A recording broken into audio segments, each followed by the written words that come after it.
First time I seen Sir Alex was at a Salford Boys game. I was at Man City, and he'd heard that I was a United fan, and I was playing next door to the Cliff. I was playing for Salford Boys on Lower Broughton Road, and he come along with Brian Kidd to watch me. So during the game, I spotted him.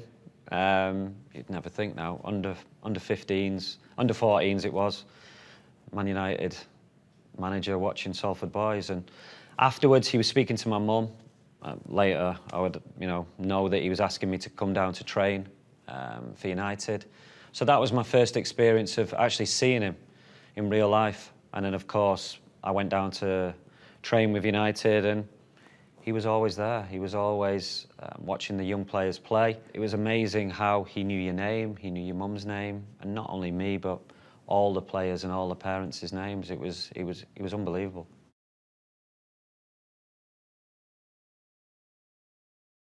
I mean, I trained with the first team quite a lot. I think the first training session was like 15 with the first team, and then more and more as I got older, 16, 17. So I knew the lads, and obviously I knew Sir Alex. So my first full debut against City, I remember him naming the team, and he would start off with a goalkeeper, right back, and go along the team, and left wing was the last position he would say, and he would always give the team an hour and a half before.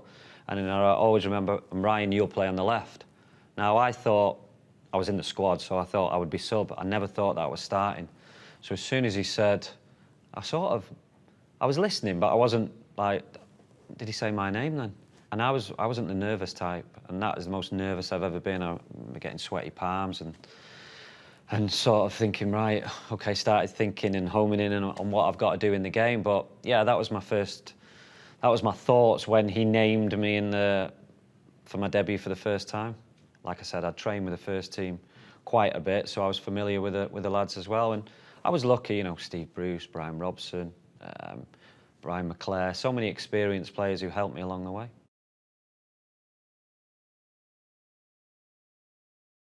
Obviously, as a United fan, I knew the pressure on the club to win that league title.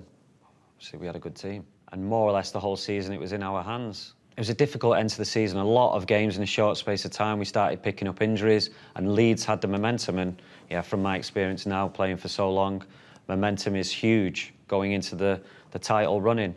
And we just run out of steam, and Leeds deserved the title. But I remember the lads who had been there the last 4 or 5 years thinking that was our chance. We won't get a chance like that again. And I think that was a lesson for me and for the rest of the players that, we won't let that happen again. So there was a real determination coming back pre-season that we're not going to let it happen again. We actually didn't get off to a great start. But then obviously everyone knows Eric Cantona come to the club, and it sort of gave everyone a lift. And from then on, really, it felt like we were going to win every game.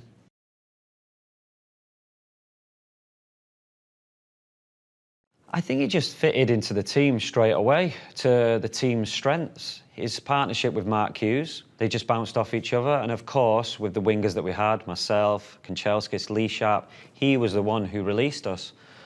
And he was the one, when you had the ball, he was always that option, as well as going a little bit further up the pitch to Mark Hughes. So he was either in that little pocket, or you could go up to Sparky, he would always hold it up and then bring Eric into play, and then he was playing them little passes to me, to Andre, and to Sharpie as well. So he really complemented the team. He was the last piece of the jigsaw. He was that bit of magic that we were missing. And not only that, he scored big goals. He scored important goals. So he was just the icing on the cake, really. We were already a good team, but with him, we were a brilliant team. We were devastating in transition, because that was when we were our most dangerous. When the other team had the ball, they lost it. As soon as I get the ball, I knew Eric he was clever enough to find out little spaces, and you would play to Eric and you would just run.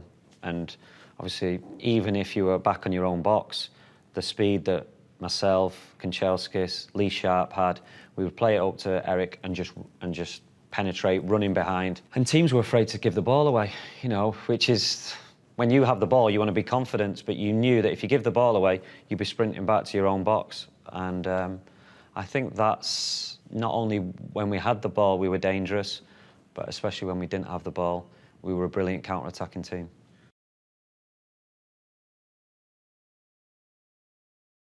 Recruitment is everything in any job, you know, getting the right people for the right job. And I think at first, when you take over as manager like Klopp did, it's a big overhaul. I think you have to be, not lucky, but you have to be sort of fortunate that maybe you have a couple of young players coming through as well. And it's just that little tweaks, because you're not upsetting the team too much. So, yeah, at one point we bought the best centre-half, Gary Pallister, and then the emergence of Paul Ince, and then likes of Roy Keane, Eric Cantona coming in, and then we had the young players coming in '96 as well. So, yeah, it's just you don't want to be buying 5 or 6 players and 5 or 6 players going out the window every transfer window. You want that, just 1 or 2 that you recognise where you need to strengthen, and that's what the boss did.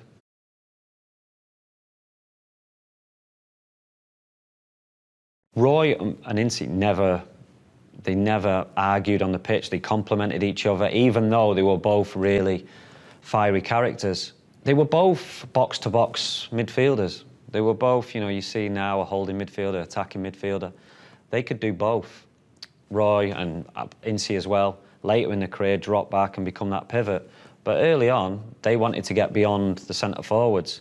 And especially Keane, when he come, I think he scored 2 goals on his first game at Old Trafford. He could get up and down for 90 minutes. And the energy that we had in that team was scary. You know, when you see the sort of the 4 in midfield, and obviously Eric was quick. Eric could get from box to box quick as well. So, yeah, we had real power and energy. And, yeah, like any team, that midfield is important. And we had, you know, 2 of the best midfielders in Britain and perhaps Europe.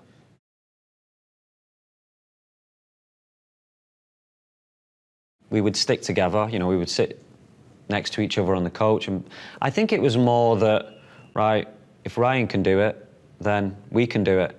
You know, he's got in the team, he stayed in the team. They've seen a young player who they've played with in the youth team go through, get into the first team and stay in the first team. So I think it was more that, really. Regarding a role, you know, they were all their own individual personalities and strong personalities. I think that's key, because Nicky Butt replaced Paul Ince, Scholesy more or less replaced Sparky, and David Beckham replaced Andrei Kanchelskis, you know, a fan's favourite. So for them to step into their shoes was huge. We all know they had the ability, but actually to have that mentality that, who were these kids, you know, replacing 3 fans' favourites, really, that mentality to be able to do that and not be bothered about it, was important in their development.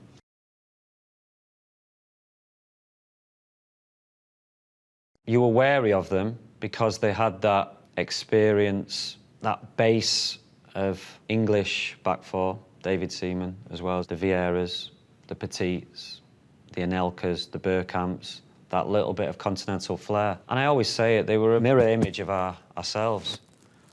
They could out-football anyone, and also, if it was ever going to get sort of a bit nasty, they could look after themselves, which was the same as us.